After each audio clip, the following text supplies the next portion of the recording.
Hello नमस्कार प्यारे विद्यार्थियों, स्वागत है आप सभी का प्रव्या एकेडमी के इस डिजिटल मंच पर। कैसे हैं आप सब लोग?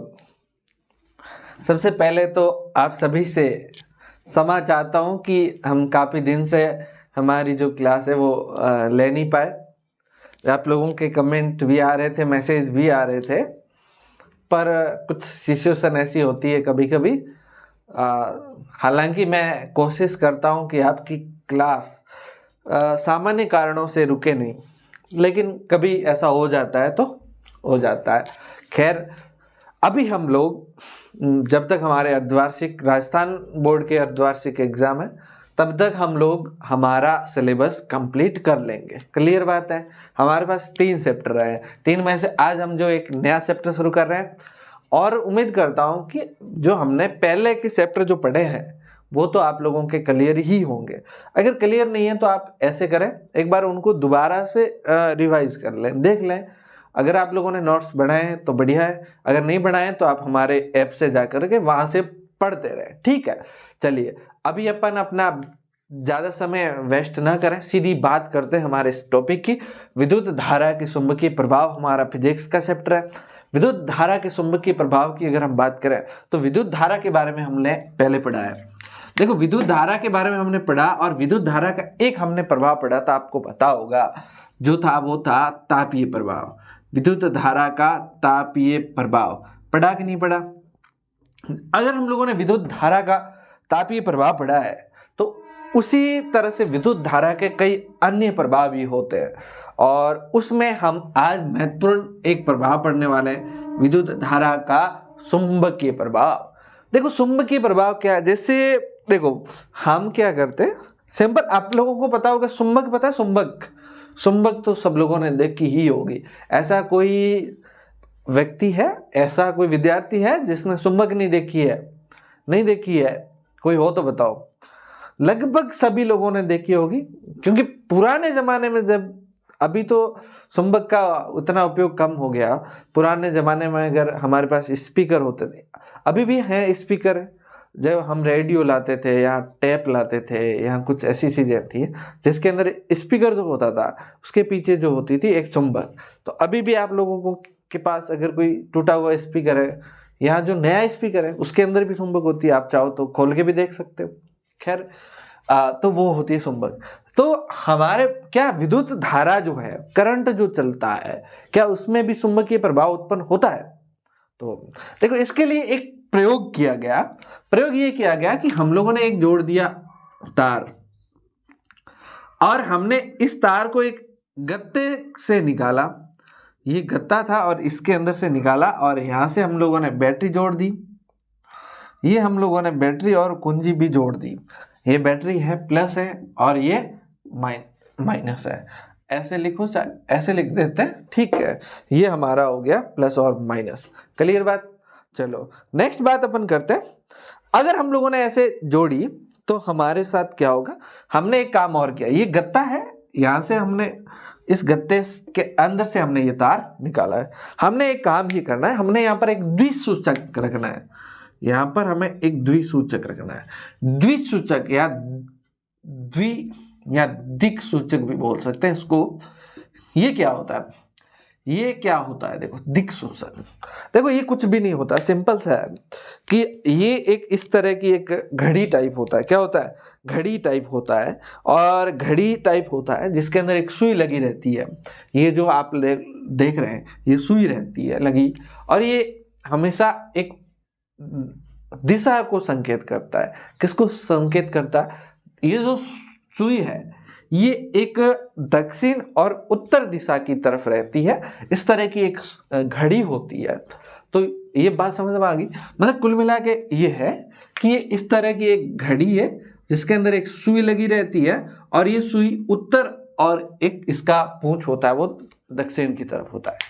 तो अब आप लोगों को क्या करना है, ये जो हमने जो परिपथ बनाया है, इस परिपथ के अंदर हमने एक गत्ता रखा, और गत्ते के पास में हमने दिक सूचक रखा है।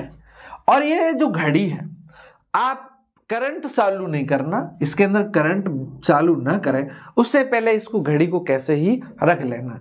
अगर हाँ आप लोगों ने इस घड़ी को कैसे भी रख लिया और उसके बाद अगर आप लोग इसके अंदर करंट प्रवाहित करते हो, क्या करते हो, करंट प्रवाहित करते हो, यानी कि विद्युत धारा को प्रवाहित करते हो, तो क्या होता है, ये सुई है ना, ये अपनी जगह से विचलित होती है। यानी कि पहले ऐसे थी, हो सकता है ये बाद में ऐसे हो, ऐसे हो, ऐसे हो। ये इस तरह का प्रैक्टिकल आप करते हैं तो आपको ये बात पता चलेगी। कुल मिला के मेरे कहने का मतलब ये है कि अगर यहाँ पर कोई दिक् सूचक रखा है, यानी कि एक घड़ी ये रखी हुई है, और अगर हम इससे विद्युत धारा प्रवाहित करते हैं तो ये यहाँ पर ये जो सुई है ये अपने जो पहले थी उस स्थिति से ये अपना विक्षेपण दर्शाती है। क्या करती है, अपना विक्षेपण दर्शाती है। क्लियर बात। तो इसका मतलब ये है कि इस तार से यहाँ पर कुछ न कुछ चुंबकीय प्रभाव उत्पन्न हो रहा है। इसके आसपास क्या उत्पन्न हो रहा है, चुंबकीय प्रभाव उत्पन्न हो रहा है। बात समझ आई, चुंबकीय प्रभाव उत्पन्न हो रहा है, जिसकी वजह से ये जो है द्विक सूचक की सुई है ये विस्थापित हो रही है। अब बात समझ पा रहे हैं मेरी, कि अगर हम लोगों ने करंट प्रवाहित किया तो यहाँ कुछ चुंबकीय प्रभाव उत्पन्न हो रहा है। क्या उत्पन्न हो रहा है, चुंबकीय प्रभाव उत्पन्न हो रहा है। क्लियर बात। ये जो कहने का मतलब ये है कि चुंबकीय प्रभाव, या इसको हम कह सकते हैं चुंबकत्व। चुंबकत्व तो कहने का मतलब है हमारे पास एक चुंबकत्व और एक विद्युत, दोनों के बीच में हमारे पास एक बहुत बड़ा संबंध होता है। बहुत बड़ा क्या होता है, संबंध होता है। यानी कि विद्युत है, लाइट है, और चुंबकत्व है, यानी कि चुंबक का जो गुण है उसके बीच में एक बहुत बड़ा संबंध होता है, और उस संबंधों के बारे में हम लोग पढ़ने वाले हैं। और इन्हीं संबंधों के बेस पर आपका विद्युत मोटर, विद्युत जनरेटर वगैरह बनाए जाते हैं। क्लियर बात। तो ये हम बात करने वाले हैं चुंबकत्व और विद्युत धारा के बारे में। क्लियर। एक हमारे एक बहुत बड़े वैज्ञानिक आए जिसका नाम ऑर्स्टेड है। कौन से वैज्ञानिक थे, ऑर्स्टेड। ऑर्स्टेड ये वैज्ञानिक थे। इन लोगों ने इस पर कार्य किया। इन वैज्ञानिक ने विद्युत धारा और चुंबकत्व पर कार्य किया, और इन्होंने बहुत महत्वपूर्ण बातें बताई, और इन्होंने ही ये इस तरह का प्रैक्टिकल किया था, और इन्होंने बताया कि ये जो है सुई क्यों हिल रही है, दिक् सूचक की सुई क्यों हिल रही है, क्योंकि यहाँ पर विद्युत धारा जब चलती है तो इस तार के चारों ओर एक चुंबकत्व, यानी एक चुंबकीय प्रभाव उत्पन्न होता है। क्या बताया, चुंबकीय प्रभाव उत्पन्न होता है। तो ये बात करने वाले ऑर्स्टेड थे। अगर आप लोगों को इसका पूरा नाम पूछे तो ध्यान रखना, हैंस क्रिश्चियन। ध्यान रखना, हैंस क्रिश्चियन ऑर्स्टेड नाम के वैज्ञानिक थे। इन्होंने है इसके बारे में बात करी, और इनके नाम पर ही चुंबकीय क्षेत्र की तीव्रता, चुंबकीय क्षेत्र की तीव्रता का मात्रक जो है वो ऑर्स्टेड रखा गया। क्लियर बात। चुंबकीय क्षेत्र की तीव्रता का जो है मात्रक क्या रखा गया, ऑर्स्टेड रखा गया। क्लियर बात। इसलिए यहां से आप लोगों को ये एक नंबर में प्रश्न पूछा जा सकता है, चुंबकीय क्षेत्र की तीव्रता, ये चुंबकीय क्षेत्र की तीव्रता का मात्रक जो होता है क्या है, चुंबकीय क्षेत्र की तीव्रता। यूं लिख सकते हैं, तीव्रता किसकी, चुंबकीय क्षेत्र की, चुंबकीय क्षेत्र की तीव्रता, क्षेत्र की तीव्रता का मात्रक जो होता है वो ऑर्स्टेड होता है। किसके नाम पर रखा गया, ऑर्स्टेड एक वैज्ञानिक थे जिनका पूरा नाम हैंस क्रिश्चियन ऑर्स्टेड था। ठीक है। इन्होंने क्या कहा कि जब इसके अंदर तार के अंदर विद्युत धारा प्रवाहित की जाती है तो इसके आसपास, इसके चारों तरफ कौन सा, चुंबकीय क्षेत्र उत्पन्न हो रहा है, और चुंबकीय क्षेत्र की तीव्रता जो मापने की इकाई है, यूनिट है या मात्रक है, उसे हम क्या कहते हैं, ऑर्स्टेड कहते हैं। क्लियर बात। उन्हें हम क्या कह रहे हैं, ऑर्स्टेड कह रहे हैं। ठीक है। अगर हम इसी प्रभाव से रेडियो है ना, रेडियो जो बनाया, टेप वगैरह बनाया, या वो इसी प्रभाव से बनाया गया था। किसी प्रभाव से, ये जो ऑर्स्टेड ने जो प्रयोग किए इसी बेस पर हमने बनाया गया। ठीक है। चलिए, इसके अलावा भी हम लोग इसी चैप्टर में बहुत सारी इस चुंबकत्व से रिलेटेड मोटर और जनरेटर वो जनरेटर होता है, जनरेटर जिसे हम बोलते हैं, जो आप जब आपकी लाइट कट जाती है तब जनरेटर स्टार्ट करते हैं ना, वही वाला, वो भी इसी सिद्धांत पर चलता है। इसके बारे में भी हम लोग बात करेंगे। उससे पहले हम और देखते हैं चुंबकीय क्षेत्र, हमें बात करनी है। चुंबकीय क्षेत्र होता क्या है? हमने बात तो कर दी, चुंबकीय क्षेत्र इसके आसपास उत्पन्न हो रहा है, लेकिन है क्या चुंबकीय क्षेत्र? चलो, चुंबकीय क्षेत्र क्या, देखो हम अगर चुंबकीय क्षेत्र की बात करें, चुंबकीय क्षेत्र और चुंबकीय क्षेत्र और इसके पास जो क्षेत्र है, तो इसके पास में क्षेत्र की रेखाएं बनती है, तो उसके बारे में क्षेत्र रेखा है। चुंबकीय क्षेत्र एवं क्षेत्र रेखाओं की हम बात करेंगे। चुंबकीय क्षेत्र और क्षेत्र रेखाओं की हम लोग बात करने वाले हैं। तो देखिए, जैसे हम लोगों ने क्या किया, हम लोग देखो, एक बात तो क्लियर है कि अगर हम लोग ये दिक् सूचक हमने लिया यहाँ पर, और ये हमारी एक क्या है, इसके अंदर सुई है, दिक् सूचक के अंदर अगर हम लोग यहाँ पर एक चुंबक ले आते हैं, ये चुंबक ले आते हैं, तो आप देखोगे इसके आसपास घुमाओगे तो ये सुई है, ये विक्षेपित होना शुरू हो जाएगी। ये सुई क्या है? विक्षेपित होना शुरू हो जाएगी, इधर उधर होना शुरू हो जाएगी, ये इधर उधर होना शुरू हो जाएगी। तो क्यों हो रही है, इसके बारे में बात करते हैं। तो सबसे पहले आप लोग ये जानिए कि ये जो है, ये सुई जो है, ये क्या है? ये कुछ भी नहीं है, ये छोटी सी चुंबक है। क्या है? छोटी सी चुंबक है। अब दो बातें आप लोगों को समझ में आ गई, ये है तो क्या? चुंबक ही है।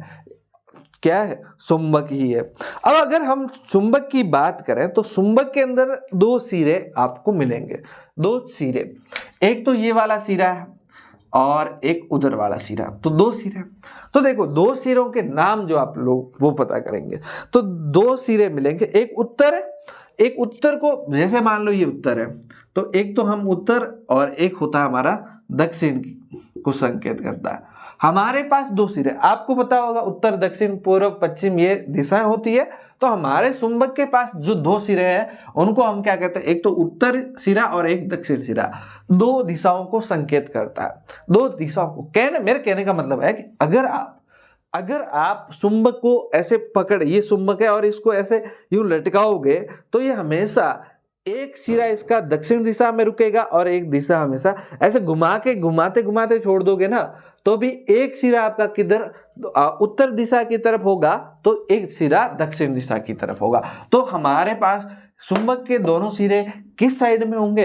एक तो उत्तर दिशा की तरफ होगा और एक दक्षिण दिशा की होता, दक्षिण दिशा की ओर, एक उत्तर दिशा की ओर। जो उत्तर दिशा की ओर होता है उसे उत्तरोमुखी ध्रुव कहते हैं। कौन सा मुखी? ये सिरा उत्तरोमुखी ध्रुव।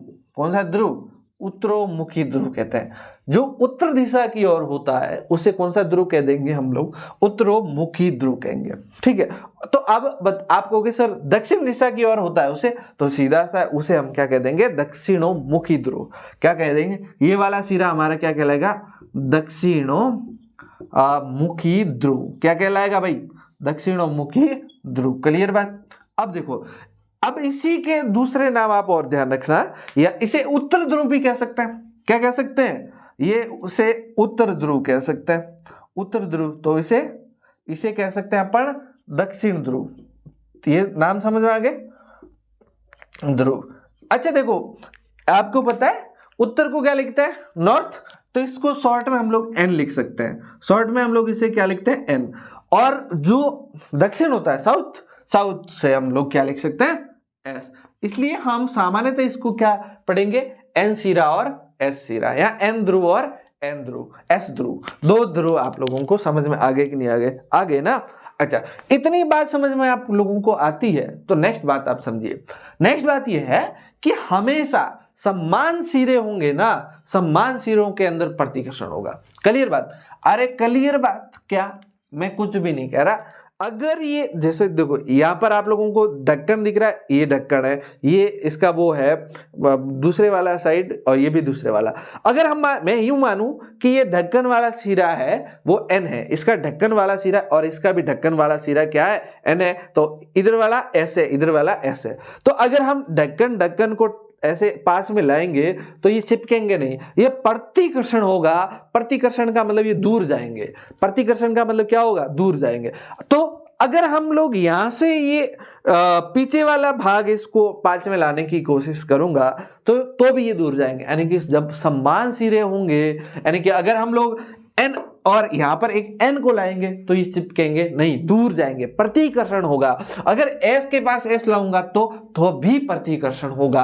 तो आकर्षण कब होगा, तो आकर्षण तब होगा जब जब जैसे ये n सिरा है और ये s सिरा है, दोनों को पास में लाएंगे चिपक जाएंगे। ये n है, ये s है, ये n है, पास में लाएंगे चिपक जाएंगे। आई बात समझ में। इसलिए आप लोग अगर चुंबक, आपके पास दो चुंबक हैं तो आपने देखा होगा कि जब आप दो चुंबकों को पास में लाते हो तो कभी कभी तो वो चिपकती है, कभी कभी वो चिपकती भी नहीं है ना। अगर मान लो चिपक रही है तो आप उसको घुमा के एक चुंबक को घुमाओ फिर पास में लाओ, फिर नहीं चिपकेगी। आप करके देखना बेटा, तो आप लोगों को समझ में आ जाएगा। अगर आप लोग करोगे ना तो आपको पता चल जाएगा कि कौन सा सिरा n है और कौन सा s है। यानी कि कहने का मतलब अगर n और n आपस में प्रतिकर्षित, s और s आपस में प्रतिकर्षित हो जाएंगे। क्लियर बात, क्लियर बात। चलो भाई, अगर अब नेक्स्ट प्रयोग ये किया, नेक्स्ट प्रयोग ये यहां से ही हम लोग करते हैं कि अगर इसके पास में हमने लोहे का सूरण लिया, क्या लिया, लोहे का सूरण, सूरण मतलब टुकड़े टुकड़े लिए, तो होता ये कि ये इस तरह से व्यवस्थित हो जाते हैं। तो व्यवस्थित हो रहे हैं इस तरह से,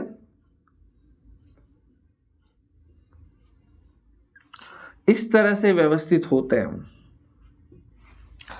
है ना।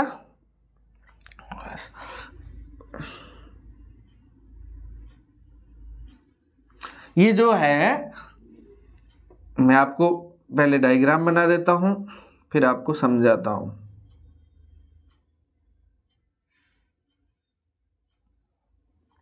ये दो ही बनाते हैं कि तीन बना दे, तीन बना देते हैं।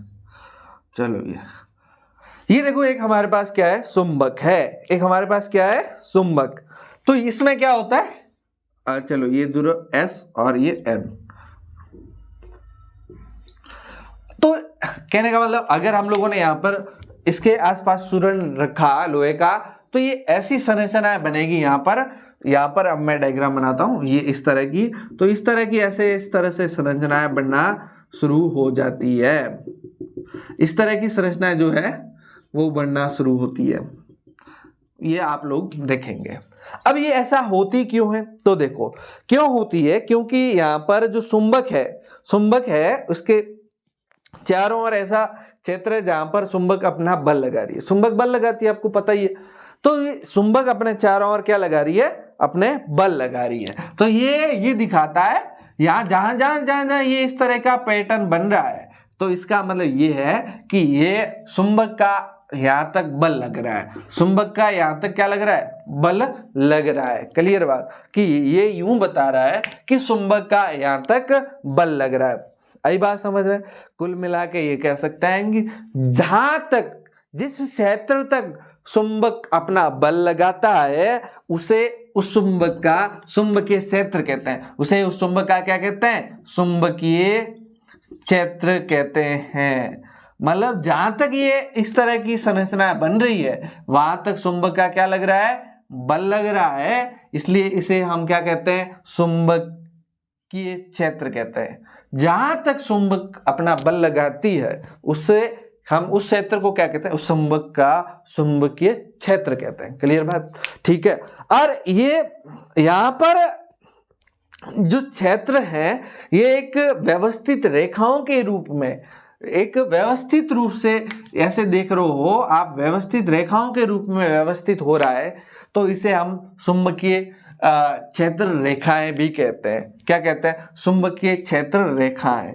तो ये क्या होगी, रेखाएं। तो ये हमारी क्या है, ये हमारी क्या है, रेखाएं ही है। ये हमारी क्या है, रेखाएं हैं। क्लियर बात, ठीक है ना।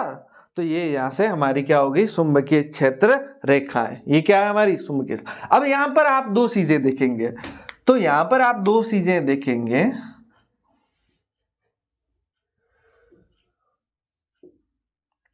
यहां पर दो चीजें ये देखेंगे कि ये जो रेखाएं हैं, ये बाहर तो कैसे आ रही है, बाहर तो n सिरे से s की तरफ आ रही है, n से निकल रही है और s के अंदर, n से निकल रही है और s के अंदर जाके विलुप्त हो रही है। देख रहे हो ना, यहाँ n से निकली और कहाँ जा रही है, s में, यहाँ n से निकली s में जा रही है, यहाँ n से s में, लेकिन यहाँ अंदर जो है वो उल्टा हो रहा है, यहाँ s से कहाँ जा रही है, n की ओर निकल रही है। तो यहाँ पर दो चीजें प्रश्न पूछ ले, चुंबक के बाहर चुंबकीय क्षेत्र रेखाएं किस दिशा में जाती है, तो n से s की तरफ, और अंदर s से n की तरफ जाती है। क्लियर बात। दूसरा, ये एक बंद वक्र की तरफ दिखाई दे रही है, ये एकदम बंद होती है, ऐसे नहीं है, ये बंद वक्र की ओर है, ये ऐसे यहां से निकली और सीधी सीधी यहां जाएगी। क्लियर बात। ये बंद वक्र के रूप में हमें दिखाई देती है। तो ये बात समझ में आ गई, बंद वक्र के रूप में आप लोगों को दिखाई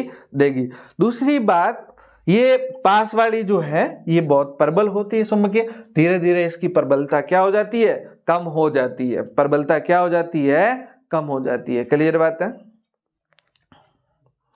आई बात समझ में आप लोगों को।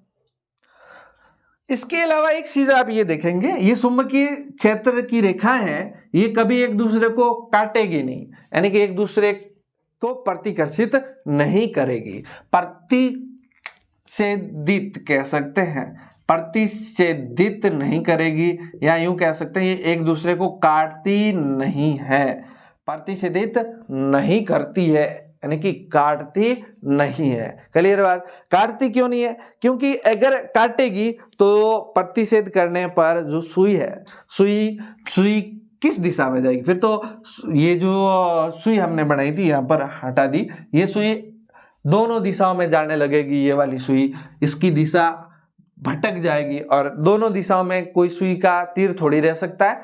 तो कहने का मतलब ये ध्यान रखना कि ये रेखाएं आपस में एक दूसरे को काटती नहीं है। क्लियर बातें। ये इतनी सिंपल सी बातें आज हम लोगों ने पढ़ ली, किसके बारे में, चुंबक और विद्युत के बारे में। क्लियर बातें।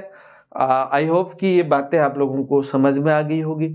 अगर आपको किसी तरह की कोई दिक्कत, कोई डाउट आता है तो आप हमारे व्हाट्सएप या कमेंट या ऐप पर कहीं पर भी पूछ सकते हैं, आपको आपका जवाब मिल जाएगा। और किसी तरह का कोई कक्षा 10 से रिलेटेड या और किसी तरह की कोई समस्या है तो आप हमें मैसेज करिए, किसी अन्य सब्जेक्ट की समस्या है तो भी आप हमें मैसेज करिए, हम आपकी समस्याओं का समाधान जरूर करेंगे। Thank you. जुड़े रहिए और अपने दोस्तों के साथ शेयर कर दीजिए। एग्जाम नजदीक है इसलिए अपने सारे दोस्तों को शेयर करें ताकि वो भी पढ़ाई करना शुरू कर दे। Thank you very much.